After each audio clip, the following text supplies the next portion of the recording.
ଏଠି ଆମେ ତ ଭଲରେ ଅଛୁ, କିଛି ସିମ୍ପଟମ୍ ନଥାଏ। ବର୍ତ୍ତମାନ ଲାଗୁଛି ଯେ ଆମେ ଏଠି ରହିକିରି ପଜିଟିଭ୍ ହେଇଛି।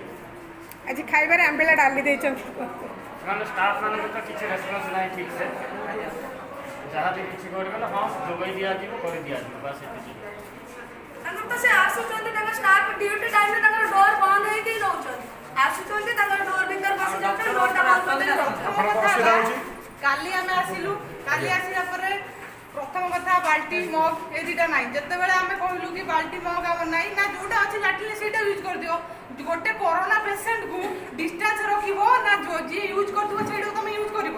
ସେ ସେଠି ଗଢ଼ୁଛି, ଫିର୍ ବି ଆମେ କହିଲା ପରେ କେହି ବି ଶୁଣୁନାହାନ୍ତି, କୌଣସି ଲୋକ ବି ଶୁଣୁନାହାନ୍ତି। ଆମେ କାଲିଠୁ 10 ଜଣଙ୍କୁ ବି ନେହୁରା ହେଇସାରିଲୁଣି। ବାଲ୍ଟି ମଗ ତ ଆଟଲିଷ୍ଟ ଗୋଟେ ଦେବା କଥା, ସେତିକି ବି ଦେଉନାହାନ୍ତି। ଆଉ ଯେତେବେଳେ ବାଥରୁମ୍ ଯାଉଛି ଆମର ପାଣି ହିଁ ନାହିଁ, ବାଥରୁମ୍ରେ ଟୋଟାଲି ପାଣି ନାହିଁ। ଯେତେବେଳେ ବି ଯାଉଛି, ମାନେ ସକାଳେ ଥରେ ଯାଇଥିଲି ପାଣି ନଥିଲା, ଆସିକି ତଳେ ଜଣେଇଲି, ସେ କହିଲେ ଆମର ଲାଇନ୍ ନାହିଁ, ଆମେ କଣ କରିବୁ। ଏବେ ଆସିକି ଜଣେଇଲା ବେଳକୁ କରେଣ୍ଟ ନାହିଁ। ମଟର ଚାଲିଛି କିନ୍ତୁ ଆଜି ଏପର୍ଯ୍ୟନ୍ତ